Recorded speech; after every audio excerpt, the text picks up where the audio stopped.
Կախարդական թասը, հնդկական հեքիաթների մոտիվներով։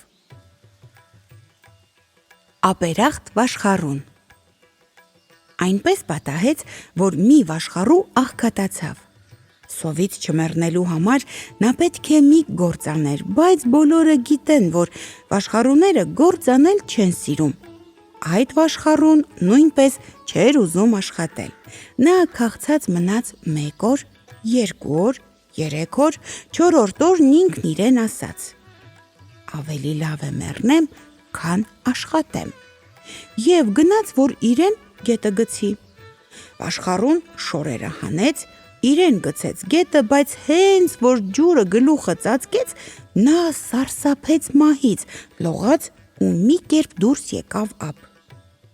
Մի քիչ անց ափին նստելուց հետո նորից իրեն գցեց գետը, բայց էլի վախեցավ ու դուրս եկավ ջրից։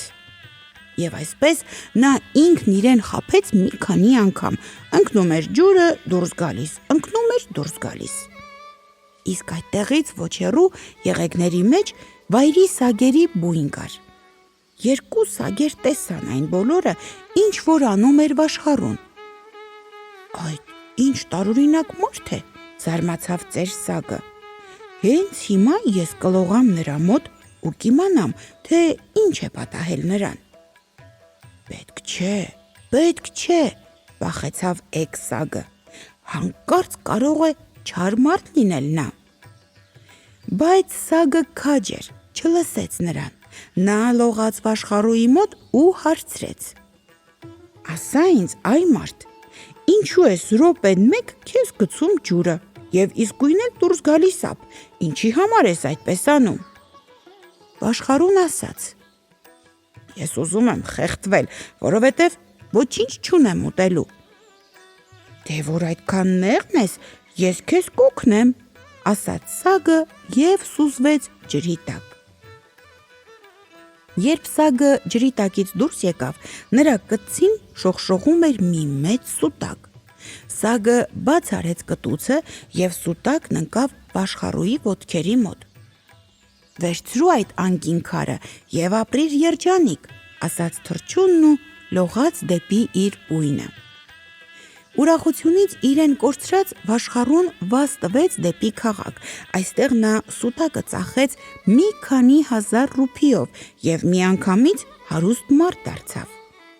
Անցավ մի քանի ամիս, իսկ վաշխառուն ոչ մի անգամ չհիշեց այն սագին, որ անգին քար էր նվիրել իրեն։ Մի օր էլ լուր տարածվեց ամբողջ տերության մեջ, թե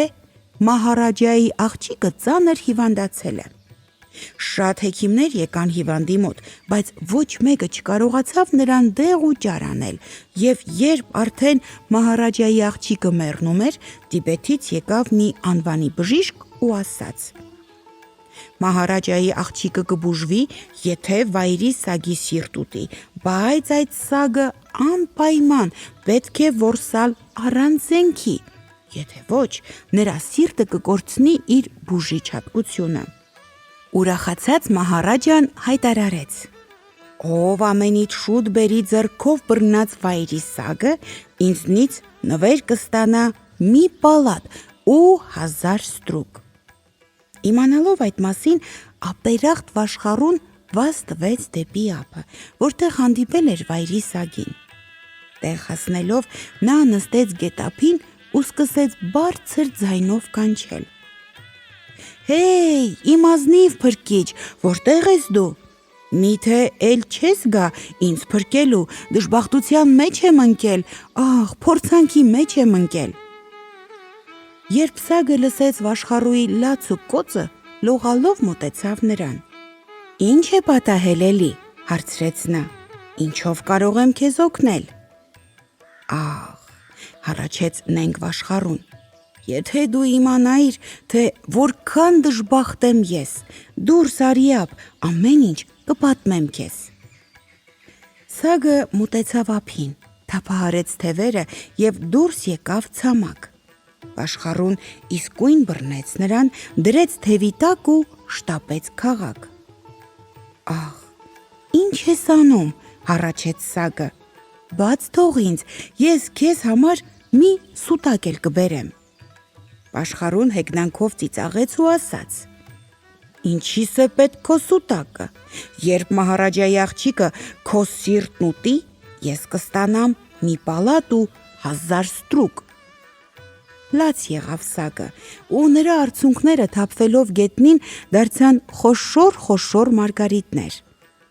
Ագահ աշխարհուն մարգարիտները տեսավ, թե չէ, վրա պրծավ, որ վերցնի, բայց դեռ դրանց ձեռք չտված, նրա ձեռքերը երկարեց ու կպավ գետնին։ Մոռանալով սագին, ագահ աշխարհուն մյուս ձեռքն էլ պարզեց մարգարիտներին, և նրա մյուս ձեռքն էլ երկարեց ու կպավ գետնին։ Հիմա արդեն նա էլ չէր կարող սագին սեղմել թևի տակ, և ազատված սագը թռավ ծածկվեց ամպերի մեջ։ Քայլերի ձայն լսելով աշխարհուն կանչեց. «Օգնեցեք, հեյ, օգնեցեք»։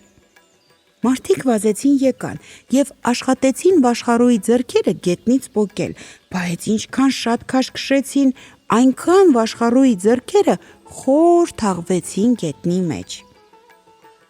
Հանկարծ քիչ հեռվից սարսափելի աղմուկ լսվեց. «Փղերը այստեղ են գալիս, վայրի փղերը», ճչացին մարդիկ ահաբեկված ու փախան։ «Վայ, փրկեք ինձ, փրկեք», աղաղակում էր նրանց հետևից Վաշխառուն, բայց նրա գոռգոռոցին ոչ ոք ուշադրություն չդարձրեց։ Աժդահա փղերը մոտեցան, և նրանցից ամենամեծը հարձակվեց Վաշխառուի վրա ու ճզմեց, տրորեց նրան։ Այդպես էլ մեռավ այդ ապերախտ ու անսիրտ մարդը։